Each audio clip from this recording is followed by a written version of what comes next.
Hello everyone! This is Saurian Target welcoming you back to another Carnivores mod showcase, where today we are taking a look at one of the most elusive and frightening creatures to stalk the frozen corners of the dinosaur planet. The dry Nodus Lake Wendigo, modeled, textured, sounded, and animated by Tormer.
Cryptids in the Carnivores universe are a fascinating topic.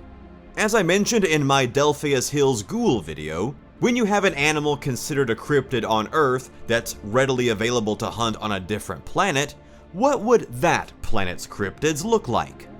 It's a fun topic of discussion, one that I'm always eager to explore further. And the latest addition to Carnivores' creepy cryptid roster is exceptionally intriguing. Amid the video game pop culture zeitgeist, Wendigos are often depicted as tall, lanky humanoid creatures, sparsely covered in short, mangy hair, and crowned with a deer skull, either placed over the beast's actual head or functioning as the head itself. And the Carnivores iteration of this monster reflects that design constant. Now, historically, not much is known about the dry Nodus Lake Wendigo. Like the ghoul, it did appear on the Carnivores subreddit Iceberg, vaguely referenced as the Ice Age Secret Wendigo, a couple of tiers above the ghoul itself, and outside of that brief mention, not much information was ever available on this elusive cryptid. Until now, as the beast is finally available to hunt on Carnivores Ice Age's penultimate map. So, Dry Nodus Lake itself is my personal favorite of the original Carnivores Ice Age maps. I love the variety in the terrain, from snowy mountain forests to ice flats to dry rocky beaches, the challenging layout divided by waterways and mountains, and the little hints at world building with trees felled by a mysterious creature and a little man-made bridge connecting the main reserve to the separate northwestern island. For a game whose main thematic elements are just snow and ice, it's a really replayable map, and using it as the domain of Carnivores' next cryptid feels fitting. As the name implies, this Ice Age Wendigo haunts the dwindling remains of dry Nodus Lake in the northeastern corner of the island, likely preying on animals that become trapped in the frozen mud. The creature's lightweight, nimble frame allows it to easily traverse the icy marsh without getting stuck itself, and its long limbs allow it to safely reach areas that other polar predators cannot. Although it walks bipedally with a ghostly, graceful gait, the Wendigo can quickly drop into a quadrupedal stance to scurry across the ground after prey or would-be attackers. And unlike most Arctic sector predators, the Wendigo of dry Nodus Lake is a decent swimmer, giving it a much larger territorial reach than many other animals in the sector. Now, given its unsettling locomotion and appearance, it is uncertain how much of FMM's Wendigo is supernatural or biological. The creature clearly feeds on flesh and bleeds when shot, indicating it is a mortal creature of flesh and blood, but its thin, wiry frame does not seem built to withstand the brutal environments of the dinosaur planet's Arctic sector. It could be a similar case to the planet's Yeti, where the Wendigo's hypermetabolism would keep its body temperature stable in these frigid environments, thus explaining its constant need to hunt and feed in order to fuel its internal furnace. What's even more uncertain and intriguing, however, is the creature's eerie skeletal head, complete with bone-white coloration and a distinct lack of perceivable eyes.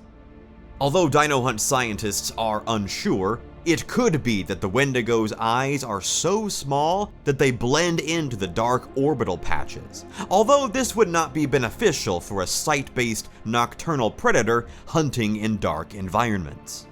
Perhaps then, over the millennia, this FMM Wendigo species has lost its eyes entirely, similar to some species of burrowing or cave-dwelling animals, and now relies on other senses to hunt prey.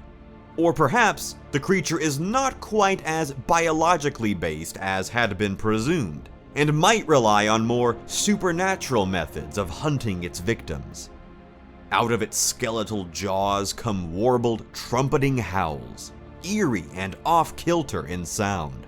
And hearing these unsettling cries is a sure sign that a Wendigo is haunting the area.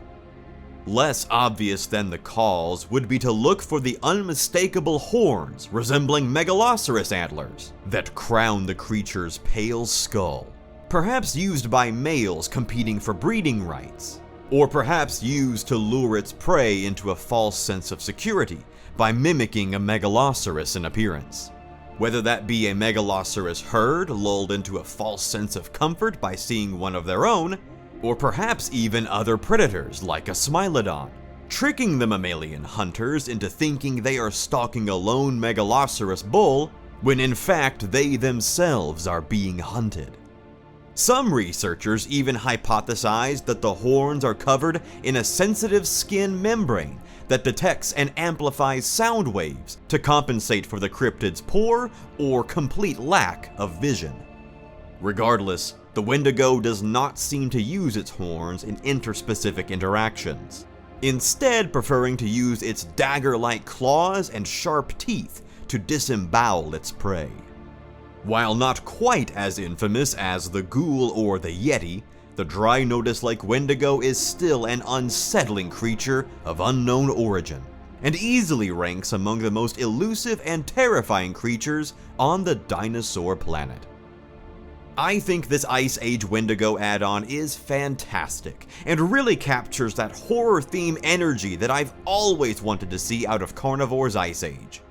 If you've been around the channel for a little while, I'm sure at some point you've heard me ramble on about how I think Carnivore's Ice Age should have focused its overall theme around supernatural horror, an element introduced in Carnivores 1 with the disembodied voice in the ancient temple, and then really played off the dark, cold, unexplored, cabin fever-esque energy that would naturally exude from a place like FMM's Arctic sector. And Tormer's Wendigo finally brings that horror element that the game's been missing for so long. The Wendigo's design is fantastic. Simple shapes and colors, while instantly recognizable as its namesake monster, and actually nicely canon styled. It's recognizable as a Wendigo, but specifically a carnivore's Wendigo, and nicely fits in alongside the Yeti and the Ghoul as believable inhabitants of the same alien planet. If I had any critiques, it's that the creature has just a bit too much health. I feel like I'm pumping shot after shot into an animal so thin and lanky that it shouldn't be able to withstand half of the damage it's taking.